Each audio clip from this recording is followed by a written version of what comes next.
Bonjour à tous, je suis ravie de vous retrouver dans cette nouvelle vidéo. Aujourd'hui, on va aborder le sujet des blessures de l'âme et de l'enfant intérieur.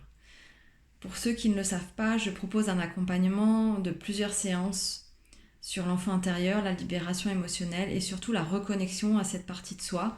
Donc c'est cette partie blessée qui a besoin et mérite d'être entendue. Et aujourd'hui, je vais vous expliquer pourquoi j'ai décidé de créer cet accompagnement et l'importance par rapport aux blessures de l'âme. Alors les blessures de l'âme, ce sont des blessures qui se construisent dans l'enfance. Si vous ne l'avez pas encore lu, je vous invite à lire le livre de Lise Bourbeau qui parle des 5 blessures qui nous empêchent d'être nous-mêmes. Les blessures de l'âme, donc, elles se créent pendant l'enfance. J'ai cette croyance que notre âme, elle vient et elle est là pour expérimenter, et je suis convaincue que l'on porte toutes les blessures, un peu comme des pièces de puzzle.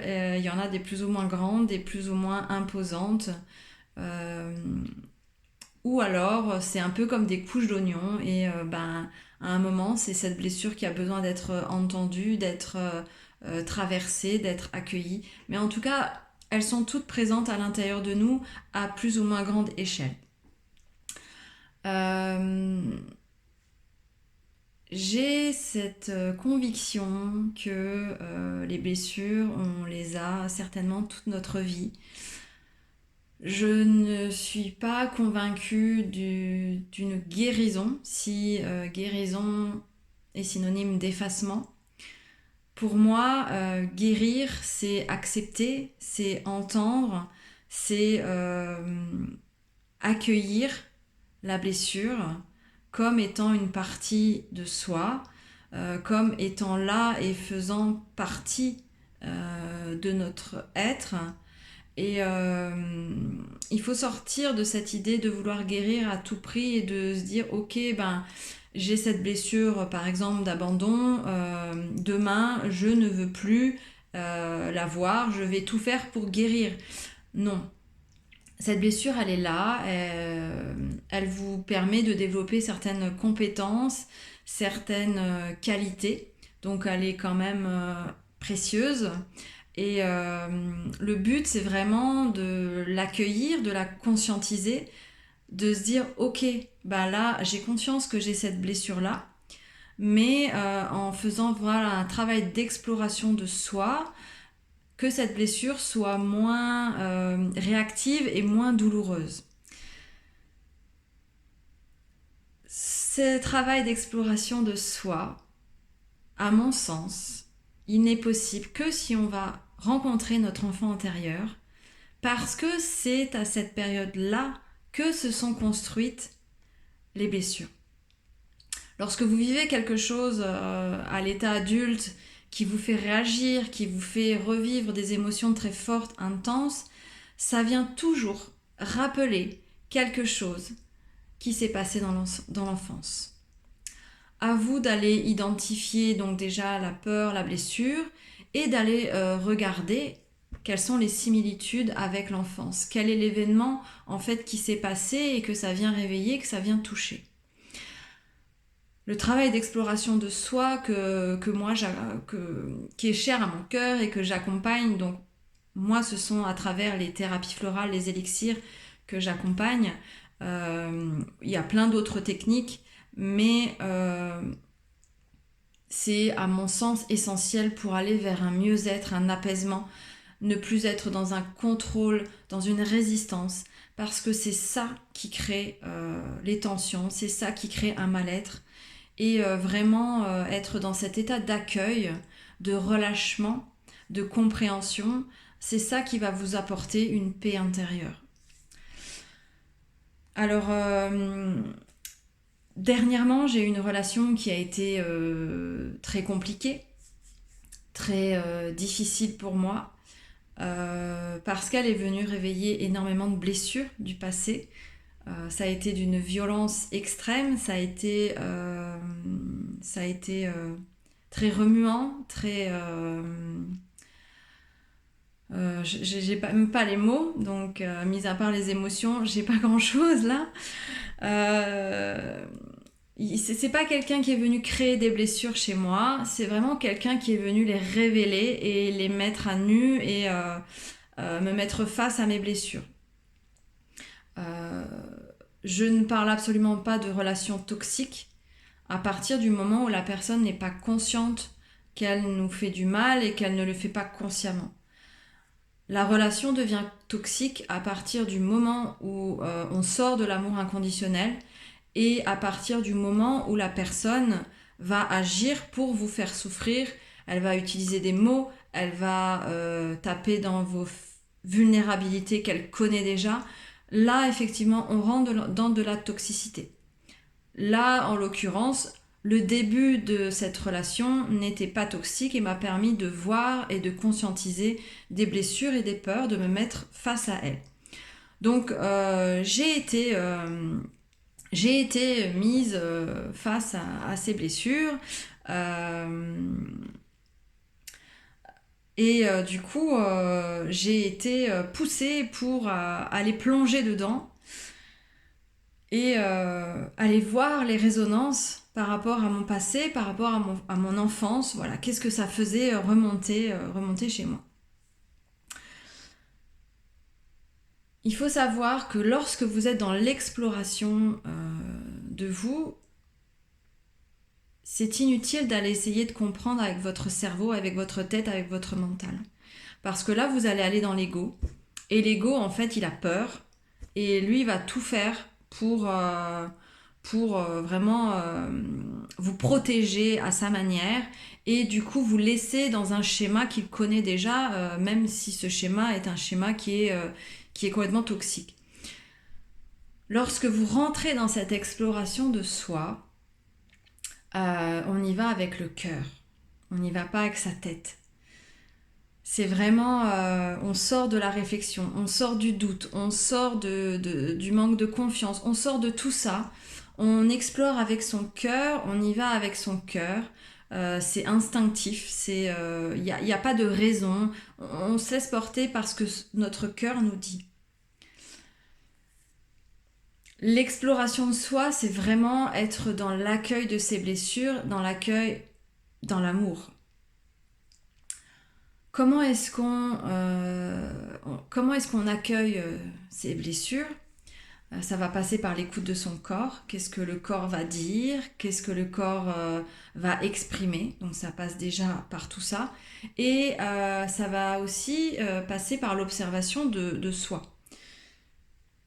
Observer ses réactions, sortir à ce moment-là de cette personne qui est en train, donc nous, qui est en train de réagir, regarder d'un œil extérieur et puis voilà, regarder d'un autre œil cette réaction, cette blessure qui vient être ravivée. C'est vraiment en fait plonger à l'intérieur de soi et revenir à la surface pour se mettre en action et sortir en fait de cet état-là. Mon ostéo m'a dit très justement il y a peu de temps, c'est bien beau de se dire ok, j'ai cette blessure, ok, j'ai la blessure du rejet, ok, voilà. Sauf qu'une blessure, ça ne nous définit pas. Donc on va pas dire oui ben je fais ça parce que j'ai la blessure de rejet. Si derrière on ne fait rien, rien ne changera. On pourra avoir mis la conscience sur cette blessure, ça changera absolument rien. Le but, c'est vraiment en fait de changer son attitude, de changer sa vibration, de mettre de la conscience dessus, oui, mais ne pas attendre en fait qu'à l'extérieur, les autres changent et disent ok, ben moi j'ai la blessure de rejet, donc tu ne me rejettes pas s'il te plaît. Non, ça marche pas comme ça. On prend ses responsabilités, on revient à soi et on change ce qui a besoin d'être changé. On se comprend, on s'observe, on s'explore. Et ensuite, on traverse les situations, les moments de manière beaucoup moins douloureuse et beaucoup moins réactive. Lorsque je fais le travail sur l'accompagnement sur l'enfant intérieur, très souvent, on va prendre conscience du moment où une blessure s'est créée, peut-être même les personnes qui ont été là et qui ont été à l'origine de ces blessures. Attention à ne pas pointer du doigt ces personnes et à les rendre responsables de votre mal-être ou de votre état actuel. Ces personnes, elles sont venues créer une blessure que votre âme avait besoin d'expérimenter. Maintenant, les autres ne sont en aucun cas responsables de vos blessures. Ces blessures, elles vous appartiennent, elles font partie de vous. C'est de votre responsabilité de les entendre, de les écouter et de changer ce qui doit être changé. Ça, c'est super important. Se reconnecter à son enfant intérieur, c'est se reconnecter à ses responsabilités. Oui, vous avez eu un papa et une maman. Vous avez eu peut-être des frères, des sœurs, vous avez eu des professeurs, vous avez eu des adultes que vous avez rencontrés pendant votre enfance. Oui, ces personnes ont ravivé, ont créé des choses chez vous. Mais voilà, ils ne sont pas responsables. Maintenant, c'est vous qui avez votre propre pouvoir. Si vous vous comportez en victime et vous dites toujours que c'est la faute de l'autre, ça va pas aller en fait, parce que vous laissez le pouvoir à l'autre. Et ce qui vous est demandé, c'est vraiment de reprendre votre propre pouvoir. Vous avez absolument tout ce qu'il faut à l'intérieur de vous. Vous avez toutes les qualités, tout le potentiel à l'intérieur. C'est juste que des fois, vous laissez l'autre prendre le pouvoir, l'autre décider pour vous, l'autre vous mettre dans une place ou un moule que vous n'avez pas choisi. Et voilà, ça va créer des émotions parce que vous ne prenez pas votre propre pouvoir, vous ne prenez pas vos responsabilités. Revenir à son enfant intérieur, aller écouter, entendre les blessures de l'âme, c'est une démarche d'amour de soi, de respect de soi, c'est reprendre sa part de responsabilité, c'est reprendre son pouvoir personnel, c'est voilà, poser ses limites quand on en a besoin. C'est vraiment cheminer, œuvrer pour aller découvrir ce qui a besoin d'être découvert et ne plus attendre en fait que l'autre, que l'extérieur vienne combler un vide ou un manque, parce qu'en fait vous avez tout ce qu'il faut à l'intérieur et c'est juste se reconnecter à ces parties qui ont été étouffées ou qui sont dans le mutisme depuis des années. Donc on vient en fait révéler tout ça. C'est pour ça que j'adore la thérapie florale, parce que la thérapie florale, elle vient lever, ouvrir des petites portes très légèrement, mais en tout cas, ça remet à la surface, ça remet en lumière des ressources qui sont présentes et qu'on pense ne pas avoir, ne jamais avoir eu, ou qu'on pense ne pas être capable d'avoir.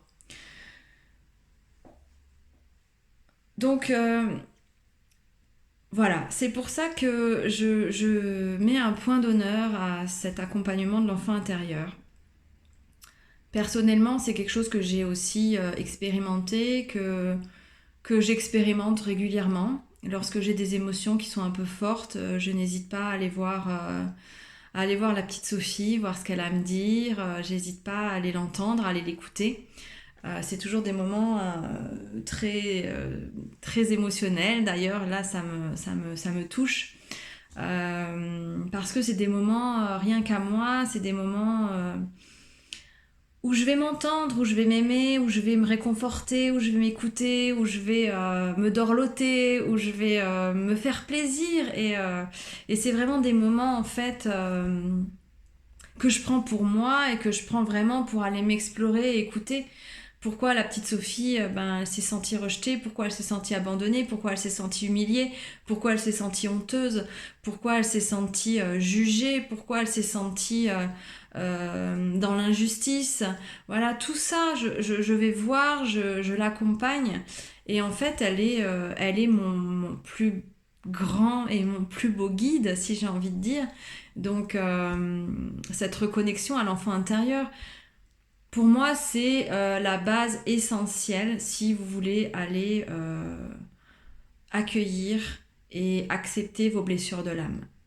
On ne peut pas aller dans cette voie-là si on ne prend pas le temps d'aller se reconnecter à cet enfant, parce que de toute façon les blessures se sont créées dans l'enfance. C'est là le noyau de base, c'est là que tout se situe. Et tant qu'on fera l'autruche et qu'on mettra des œillères et qu'on n'ira pas voir cette partie-là, qu'on n'ira pas l'entendre, il y aura un mal-être, il y aura des blessures qui vont venir, des relations qui vont être tendues, il y aura ça sera douloureux, il y aura de la souffrance, il y aura beaucoup de choses qui vont venir étioler vos relations, étioler votre contact aux autres, parce que votre contact avec vous est étiolé et n'est pas entendu comme il devrait l'être. Voilà, c'est un petit peu tout ce que je voulais vous partager aujourd'hui. Si vous avez des questions, n'hésitez pas à me les poser. N'hésitez pas à partager aussi cette vidéo si elle vous a plu et si elle vous parle. J'ai essayé d'être la plus claire possible. J'espère que je l'ai été. En tout cas, l'exploration de soi, c'est quelque chose que j'y mets un point d'honneur parce que c'est quelque chose qui me parle et c'est quelque chose que je souhaite accompagner. Voilà, comme on a pu le faire avec moi, comme on le fait encore avec moi, c'est quelque chose qui me fait vibrer et c'est ce pourquoi j'ai envie d'œuvrer ici sur cette terre. S'explorer et se découvrir et être apaisé, être heureux. Voilà, je vous remercie en tout cas pour votre écoute et je vous dis à très bientôt dans une nouvelle vidéo. À très vite, je vous embrasse et belle fin de journée.